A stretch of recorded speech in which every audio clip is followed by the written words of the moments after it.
Hi guys, this will be my part C of my assignment on speed and power. I'm starting with the speed exercise and acceleration. As you can see, I'm starting with the sprint, 100-meter sprint running with weights. The setup for the sprint would be you get a hiney, add weights onto the ground and tie it to yourself and start sprinting. Or if you don't have that, you can use a resistance band, tie it to a pole and like run in one place, because that would also be easier if you don't have the equipment and if you're doing it at home, for example. Correct form and technique for this exercise. You can't just run. You need to make sure that you don't lean forward because you might fall, and you need to make sure that your body is coordinated. So when you go to your right foot, when you go to your left foot up, your right hand comes up.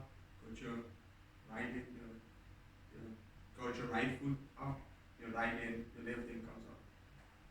That would be the correct form and technique. And don't add too much weights, because then if you're a beginner, don't add too much weight.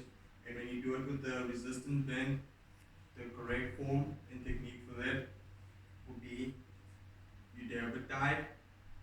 Also, again, don't lean too much to the front and don't let the band stretch too much, because once coming back, you shoot back and maybe eat the pole that you tied into. So just stay like a solid distance from the pole, let the resistance band stretch, but not too much. Benefits and advantages of this exercise. The benefits would be it will make you faster in the field, and your endurance will increase, stamina wise, strength wise also increase. You move faster in the field. Advantages, you can definitely use it for beginners and pro players. Like I suggest the resistance band for beginners, because that would be easier for them to adjust, and from there you go and do this exercise. But this is more for pro players, and it would be more difficult for them to do that. The next power exercise, this would be power. I'm starting with a box jump. As you can see, I have my box in.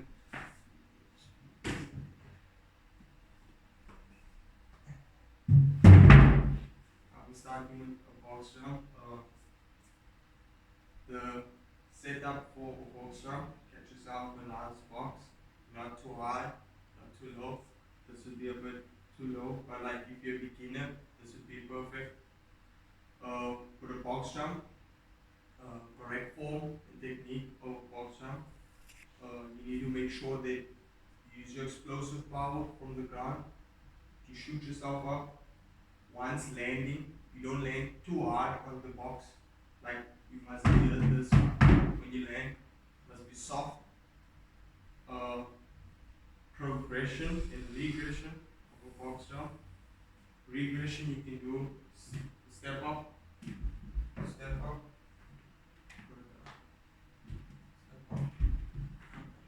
and progression of a box jump. You can use a higher box and jump.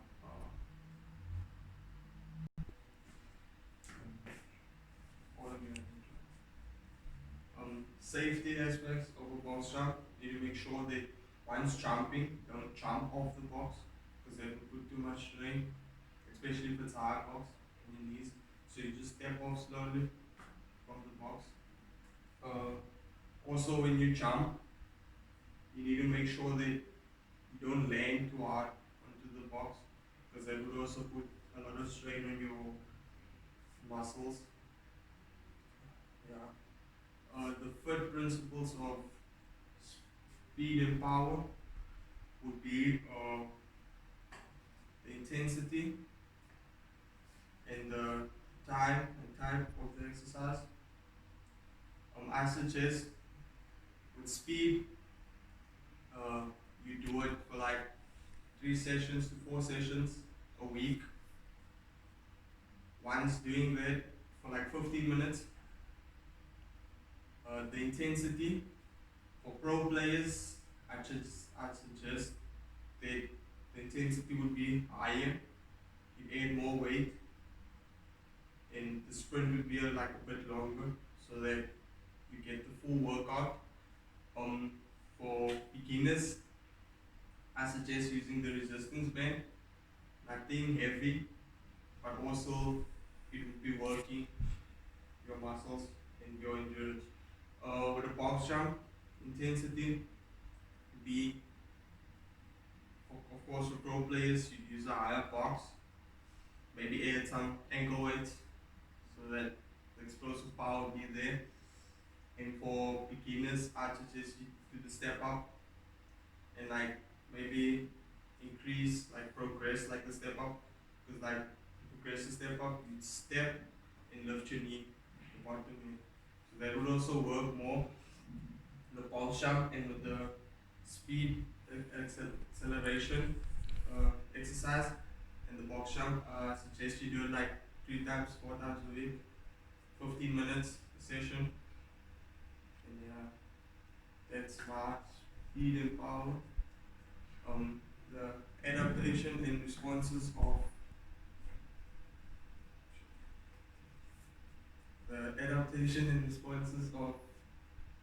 speed and power will be increase in heart rate, your breathing would increase, and your muscles will get warm, like the specific muscle that you're working would get warm. The adaptation of speed and power will be your muscles will react. Your muscles will react faster, and it will be muscle memory. Your muscles will get used to the exercise, and it will enhance your performance on the field. That would be my speed and power exercise for this assignment. Thank you. Guys, this will be the last section of my presentation. Part D, flexibility. I'll be starting with the abdominal stretch, upper body. It's setup of this stretch will be you have your feet or your ankles down, facing in a plantar flexion position, facing down. Your knees on the ground. So basically, lay flat at first and lift yourself up to stretch. So, like for example, you lay flat and you lift yourself up. Once coming up, you breathe out. Once going back down, you breathe in. Breathe out. So that would be taking flow through your muscles, oxygen to your muscles. Correct form and technique. You need to make sure once you're down and you're coming up that you don't stretch it too much, because it puts strain on your lower back. And you make sure that you just keep it the same place for like a solid while for like 20 to 30 seconds. Keep it there and going back down. Bring back up, 20 to 30 seconds, keep it there, coming back down. Benefits and advantages of the abdominal stretch. It basically, once after exercising, it's a good, especially if you did core for the session, it's a good way to end it off, because it releases thing in your muscles, soreness in your muscles, and it's a good stretch to relax, because after doing this stretch you feel much more comfortable, you feel loose, you know what I'm saying? Yeah. I'll go into the hamstring stretch, hamstring stretches are still a good stretch for after a heavy session, because the next day if you don't do this stretch the next day, you're going to feel it. You won't get out of bed, trust me. The setup of the stretch, you lay on the ground, make sure you have a mat. Lay on the ground, you can use a resistance band to keep your leg pulled, or you can do it without resistance bands if you don't have a resistance band. Correct form and technique. As you can see, you go down, keep your one leg straight, and keep it there. Make sure that you don't keep it, keep it on, where you feel pain, keep it. That would be the correct form and technique. Benefits and advantages of this stretch. Like I said, if you had a heavy session, especially if you did legs, and you don't stretch your hamstrings, you won't get out of bed. So like this stretch would be very useful for after or ending a session. It would be very useful, and it really helps when you're at a heavy session. The third principles of strength, the third principles of flexibility, frequency. You have to do this every day. Intensity, like a 7 out of 10 intensity, to make sure that you don't do it too heavy or not too light. Keep it above average. Time would be 20 minutes per day. Like I said, every day, 20 minutes. And the type, you can use the foam roller, you can do yoga, and you can do static stretches. Responses and adaptation of flexibility will be, responses will be increase in muscle core temperature, increase in the blood flow of the working muscle. So like for example, when you're stretching your hamstring, the blood flow would increase like to that specific muscle so that you can stretch more. Adaptations of flexibility would be a possible decrease in muscle soreness.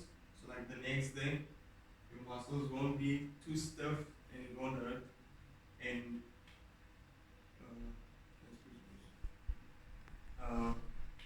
also increase in range of motion and less injuries on the field, because if you don't stretch, if you don't warm up before the game and don't stretch after, the next day when you do something you might be fatigued and pull a muscle. So I suggest you always stretch every day, and this will be my flexibility, my last part of my assignment. Thank you.